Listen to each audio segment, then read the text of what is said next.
Hi guys. Saturday again. Saturday. Market day. Markets have come and gone, but we're not going to do about food. Well, we're going to do about food today, but it's going to be a little bit different topic. We're talking about nutrition and the dynamic family makeups. We have We've got a few of them, so it's like how do you manage different people's diets? Because I hear this a lot in clinic as well when patients say, "Oh, my husband won't eat this, and my kids don't like this, and the wife doesn't like this, or whatever." how do I So how do you get around that? And even if you look at our family, right, we have quite a few different nutritional requirements, could we say? By the way, we don't have a solution, but we just share it with you how it works. Well, the solution is that you modify things to work. So, Angie's very carnivorous. I'm a vegetarian. It's not like I always very have been. carnivorous. I'm carnivorous. Well, it's okay. She's a bit carnivorous. I eat meat. She loves How meat. about that? That's fine, whatever. And one of our daughters is a vegetarian but eats fish. So pescatarian, and the other one is really quite carnivorous as well, like our mum. So that's a bit tricky to work out. It was a bit tricky in the beginning. It was a bit challenging because I think Ben found it very confronting. Having meat cooked all the time. I think. Well, I don't love it, but you can deal with it in a family. No, I don't love it. That's true, but. It's important for the carnivorous side of the family. They want to eat meat, then I'm not going to judge them about that. So I think you do judge just a little. Well, okay, bit. a little bit of judgment maybe, but I don't intend it. But that's the way I'm brought up. I don't love the smell of cooking meat, and I don't like dealing with it. But I also respect your decision that if that's what you want to eat, then that's entirely up to you. Yeah. So and the world goes round anyway.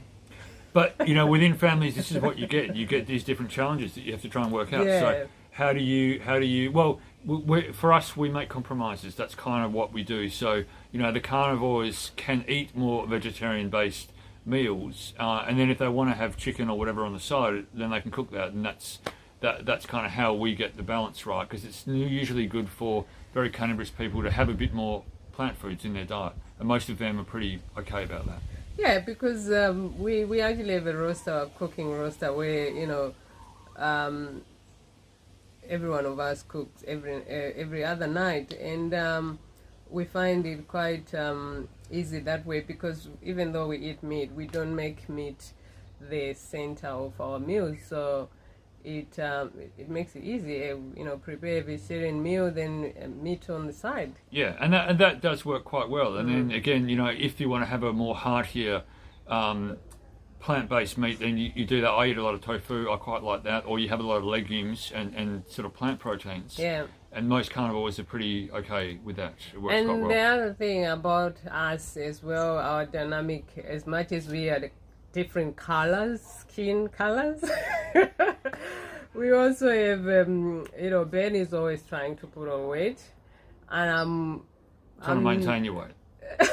That's right. I'm on the maintenance side of things because I watch what I eat, and therefore I'm watching my weight all the time. Yeah. So what exactly? So trying to balance that also is a bit in the tricky meals, because when at we the cook start, our meals, I could eat a lot of carbohydrates. I used to have that often. I ate a lot of rice or pasta or whatever, and I've kind of gone away from doing that because that doesn't work very well for Angela. Yeah. And actually, I feel better for doing that because even though it doesn't make me put on huge amounts of weight, it does cause other health problems like inflammation problems and skin breakouts and all that kind of thing. Sore muscles, because that's what carbs do. They break down into sugar, and that can cause a problem. So again, it's about getting the balance right. Yeah. So it was. It took me a while to realize that as much as we want to balance everyone's meals and what their dietary requirements, it wasn't working so much well for me. Eating lots of carbohydrates, even if they're clean carbohydrates, or what do you call them? It still can be, just not lots of simple carbs, the things that break down into sugar very quickly, even they are like bread simple and pasta. carbs, they can actually have that effect on me. Well, they do have a bad effect. And that's why put on weight if you overdo any of those kind of things. So, and the other rule that we have is that if somebody cooks something, and you're like, ugh, I don't want to eat that. Well, then too bad. You cook yourself that night. That's how we manage it. And if someone goes to the effort of cooking a meal and someone doesn't want to eat it, then they're in charge of looking after their own health. Yeah, I mean, we're all adults, so Exactly. we try to So make for us, everyone... Having older kids, but even I think if you have younger kids, you can still get them to decide what they want to eat, and then you've got to kind of hold them to that. Yeah, And you know, it is about teaching the younger generations about nutrition. It is about nutrition. That's important. So you know, the girls don't always want to learn, or they're not terribly interested. Sometimes because they're kids still. Yeah.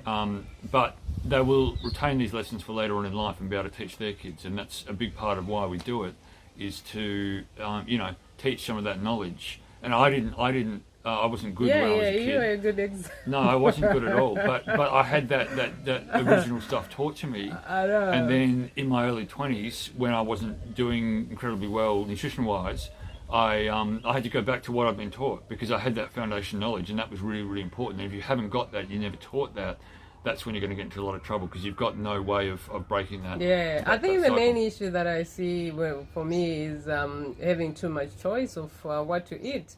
And I never had, when I was growing up, you know, it's not much choices of food to eat. I think that's the main problem that comes in effect when you're trying to maintain or lose weight. Just go to the basics. Yeah, if you go to the basics, you know, so basics. Yeah. And that's the problem with the Western societies. Is a huge amount of choice. But if we take, you know, if you take 10 or 15 sort of base foods and utilize that, I mean, there's so many different things that you can make with just that 10 or 15 ingredients. You don't need much more than that.